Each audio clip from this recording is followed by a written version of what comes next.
fiscal year began July 1st.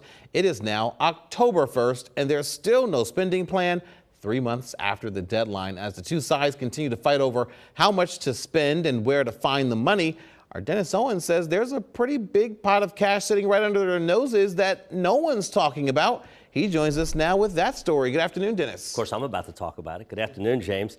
I'm not talking about the billions of dollars in the rainy day fund or the budget surplus.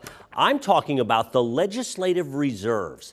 That's money the four caucuses of the General Assembly keep for their own operating expenses. And that legislative pot of money has swelled to $300 million.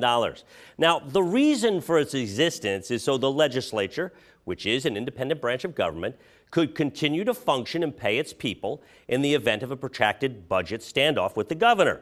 So a governor couldn't financially intimidate lawmakers. Well, we do have a standoff. Everybody's still getting paid. So is that huge pot of money still even needed? Could some of it be used to bridge the current budget divide in the state? Governor Shapiro, as a lawmaker nearly 20 years ago, was on the commission that oversaw the fund. When I was put in charge of that commission, I said however many hundreds of millions of dollars were in it at the time should be returned to the taxpayers, invested in our schools or in our state parks. The fact that state lawmakers can take your money, tax money, and squirrel it away in a bank account that they have in the legislature and use it to fund themselves and their operations, I think that's wrong.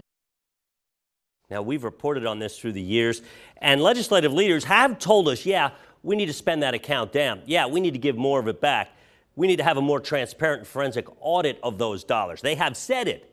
They've just never gotten around to actually doing it. And the governor also said in the press conference, and you can tell he's pretty frustrated at the state budget situation, but he said he's heard of bills that would suspend lawmaker pay when a budget isn't done. He said bluntly and flatly, put it on my desk, I'll sign it. Yeah, I'm sure. So, Dennis, I'm very curious. We are at a very interesting time here where the state budget stalemate is going on at the same time as the federal government is shut down. Uncharted territory. So is there a chance that with the state budget like it is and there's no decision, could something like what happens with the federal government where the federal employees aren't getting paid, could that happen here? For the most part, no, because a court has ruled if state employees, a state court has ruled, if state employees show up, they must get paid. It used to happen, you may remember, and in fact, I did some reporting on it on Labor Day, in fact, that back in the day, state workers would not be getting paychecks. Some people have said, and nobody wants to use or admit we're using state workers as pawns, but some would say when state workers weren't getting paid, that would add a degree of pressure that would force state leaders to get deals done more quickly. Right. And the fact that that pressure point is gone is why we have so many now protracted budget stalemates. And we are still protracted. As you said, October 1st, it was due 3 months ago. Right. All right. Very interesting stuff. Dennis, thank you very much for breaking that down for us. See you later. Appreciate it as always.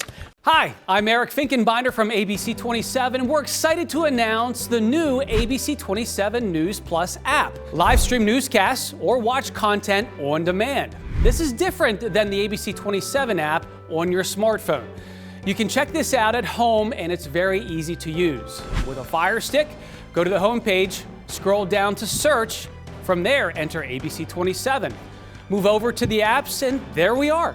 Click the icon and install. It's just that easy.